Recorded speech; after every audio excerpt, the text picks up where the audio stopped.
what is the one area that you see that where people really maybe have the bigger issues with credit? Is it overspending? Is it using too much on their credit card? I know with the SBA loan that you can't owe more than 50% balance on your credit card. So if you have a $20,000 credit limit, you can't owe more than 10,000. And I think that's pretty reasonable considering, we have pretty high credit limits on these credit cards. But I do talk to some clients who are way over that 50% amount, and they didn't even know that that was the number they should be at.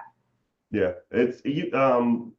Whenever it comes to the scores, if your score is even over 30%, it's going to make your utilization almost in that red zone. So anything over 30%, I try to tell my clients, you never try to go over 30% on these credit cards. Ah, Because the 10%, anything over 10%, you're in the gray area. Of course, below 10%, that's the area that you should always try to be in. Under 10%, anything over 30%, you're in the danger zone. 50%, that's like a death sentence. So you always try to keep below 30%, and that's always the sweet spot.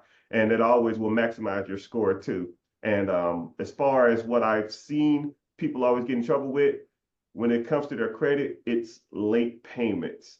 It's not even having the balance. It's like they just miss a payment, or they forget, ah, or something slipped through the cracks, which in today's day and age with automated payments, you shouldn't even have that problem. But sometimes when people don't have, they overspend, and then they don't have the money. And people's priorities is what they focus on more. So if you didn't have to pay your light bill, cable bill, or your house bill, or your car payment, but your credit card is going to be missed, people generally go for their credit card. They'll miss the credit card payment, and they feel like, oh man, I'll catch up to it next time. But now that credit card is going to report to your credit as a late payment. And as soon as you start getting late payments, or get charge offs, or they get closed, or they go to collections, it's just going to be like a downward slope. yeah. Well, I think that's good to educate people because I didn't realize how lenient the SBA was on that 50% number where you're recommending no more than 10%. So Yeah. that's really fascinating. And so how do you help people with that, with their credit repair? How do you get people to not overspend or to pay on time? If it's as But simple as that, just paying on time. yeah, there's a kind of a few things that I try to teach and educate people on. One is that you have to come up with a budget and start managing your money better. A lot of people don't have credit card problems, they have spending problems. They're overspending the little money they have, and then whenever they don't have enough, they revert back to credit cards to um, make up the difference. And it shouldn't be like that. You shouldn't be living on your credit card or exerting yourself or overspending.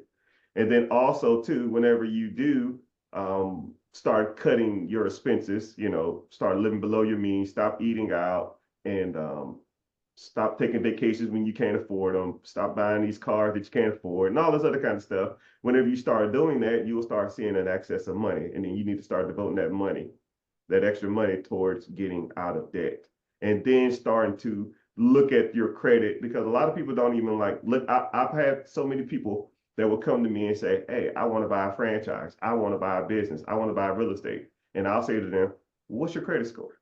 And they say, I don't even know what that is. You would be surprised. They've never looked at it, they've never have an understanding of it. And then a lot of that is just educating people on it. Like, just because you don't look at it doesn't mean it's not there. It's there. You just have to deal with it, and you should be managing it at least once a month, and just double checking and make sure there's nothing crazy on there. And if once you do look at it and you see that there's stuff on there, you need to address it. You need to start calling the bureaus. You need to start disputing this stuff off. You need to start, if you got a collections, you need to call the collecting agency and try to get that removed, and or pay down the debt, and or if you have a repossession and all these other kind of things. You need to start being proactive on your account. It's not going to fix itself, and it's not going to take care of itself. You need to educate yourself on that, and you need to work with people who know what they're doing when it comes to those certain discrepancies. So, you and I both sort of do something similar in the fact that we educate our clients about different industries. So I educate my clients about the franchise industry, and you educate your clients about funding and credit repair.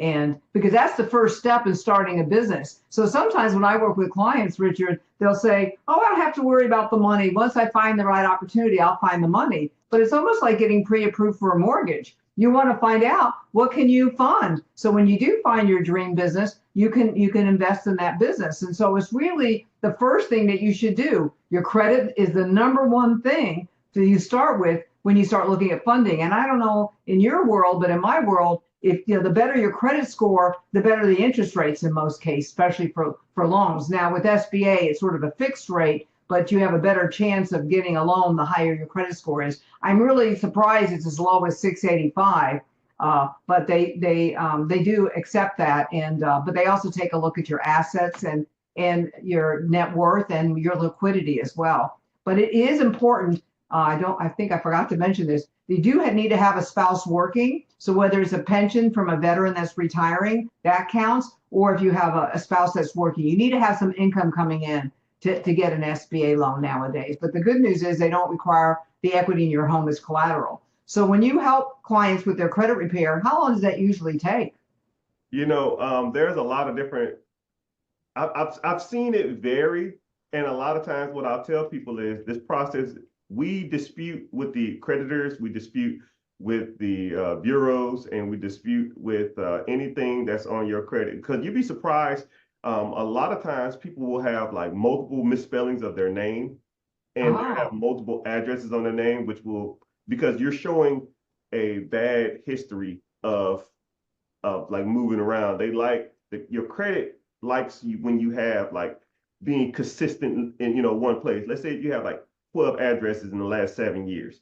That looks really sporadic. It doesn't show stability, right? So a lot of them times you can just dispute all these random addresses on your account, or if you have like multiple spellings of your name. This one guy, his name was Cornelius, and it was spelled different, even though Cornelius is a harder name to spell. And just by fixing his name, he had 21 misspellings of his name. 21. Wow. Once we fixed this name spelling, his credit shot up almost like 70 points because it was just hard for the credit to find where it belonged to. So once they, Wow. oh yeah, this is your account. Oh wow, this ain't your account. So they just start dropping it, and just by fixing his name. But I always like to tell people, we do multiple rounds of disputing. A round of disputing lasts about 35 days. But we do about 6 rounds. So you're going to be about a 6 to 7 month ride. And that's if we get everything kind of where you want it. If we don't, then we'll still keep going after multiple rounds. But I've seen people go one round, 35 days, and everything they wanted to get off their credit was done.